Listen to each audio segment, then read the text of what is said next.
নাসির এবং সংগ্রামী সিনিয়র সহসভাপতি আবু আহসান মোহাম্মদ শাহিয়ান সেদিন ছুটে গিয়েছিলেন সেই চট্টগ্রামে।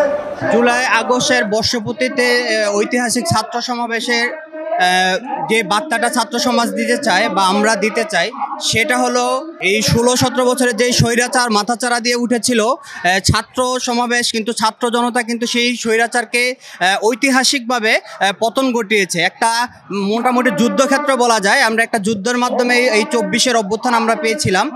ছাত্র সমাবেশ একটাই বার্তা দিতে চায়, যদি কোনো স্বৈরাচার অতীতের ন্যায় বা শেখ হাসিনার ন্যায় ভবিষ্যতে মাথাচাড়া দিয়ে উঠে, বাংলাদেশের ছাত্র সমাজ, এই তরুণ সমাজ আবারও রাজপথে নামবে এবং তাদের প্রতিহত করবে। আর বর্তমানে যে এই স্বৈরাচারের দোসরা বিভিন্ন অঞ্চলে মাথাচাড়া দিয়ে উঠতেছে বা বিভিন্ন ধরনের উস্কানিমূলক কথা বলছে বা মব কালচার করছে, তাদের উদ্দেশ্যে একটাই বার্তা দিতে চাই, ছাত্র সমাজ গণতন্ত্র প্রতিষ্ঠা হওয়ার আগ পর্যন্ত বাংলাদেশে সজাগ দৃষ্টি রাখবে এবং যেখানে মব কালচার হবে, যেখানে স্বৈরাচারের দোসরা মাথাচাড়া দিবে, অবশ্যই ছাত্র সমাজ সেখানেই প্রতিরোধ করবে। আপনারা দেখবেন ছাত্রদল সর্বদাই তারেক রহমানের হাতকে শক্তিশালী করতে সর্বদাই প্রস্তুত রয়েছে। আমরা অতীতে যতগুলো আন্দোলন গেছে প্রত্যেকটা আন্দোলনের সম্মুখ সারিতে থেকে ছাত্রদল সম্মুখ সারিতে থেকে আন্দোলন করেছে এবং প্রতিটা আন্দোলনে অন্যান্য অঙ্গ সংগঠন এবং অন্যান্য দলের অঙ্গ সংগঠন যেভাবে কাজ করে তার থেকে দৃঢ় প্রতিজ্ঞা নিয়ে দৃঢ়ভাবে কাজ করেছে বাংলাদেশ জাতীয়বাদী ছাত্রদল এবং ভবিষ্যতেও তারেক রহমানের হাতকে শক্তিশালী করার জন্য বাংলাদেশ জাতীয়বাদী ছাত্রদল কাজ করবে।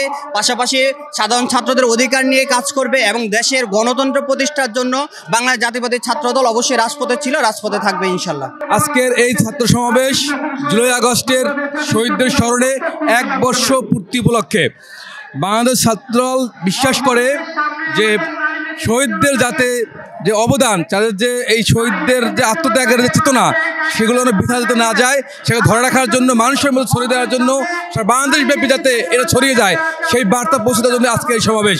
আমরা সাধারণ জনগণ 15.5 বছর গণতন্ত্রের জন্য আন্দোলন সংগ্রাম করেছে, যুদ্ধ করেছে।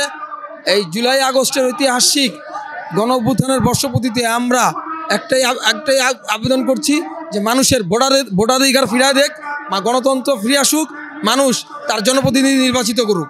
একজন দুষ্কৃতিকারী আরেকজনকে ব্লেম দেওয়ার এই প্রবণতা অতীতেও ছিল, এখনও আমরা দেখছি এটা আগের মতোই আছে। কোনো কিছু হইলেই একজন চক্রান্তকারী শুধুমাত্র ছাত্রদলকে টার্গেট করেই বিভিন্ন রকম প্রপাগান্ডা ছড়াচ্ছে। এটা আপনারাও দেখছেন, আমরাও দেখছি, কিন্তু আজও পর্যন্ত 2-1টা অপ্রীতিকর ঘটনা বাদে এটার কোনো সত্যতা কোনো ঘটনারই প্রমাণ তারা দিতে পারে নাই। ছাত্রদল অতীতের ন্যায় তারেক রহমানের যে কোনো নির্দেশনা আমরা তাৎক্ষণিক পালন করতে, একটি স্বনির্ভর বাংলাদেশ বিনির্মাণে তারেক রহমানের স্বপ্ন বাস্তবায়ন করতে ছাত্রদল সদা উপস্থিত।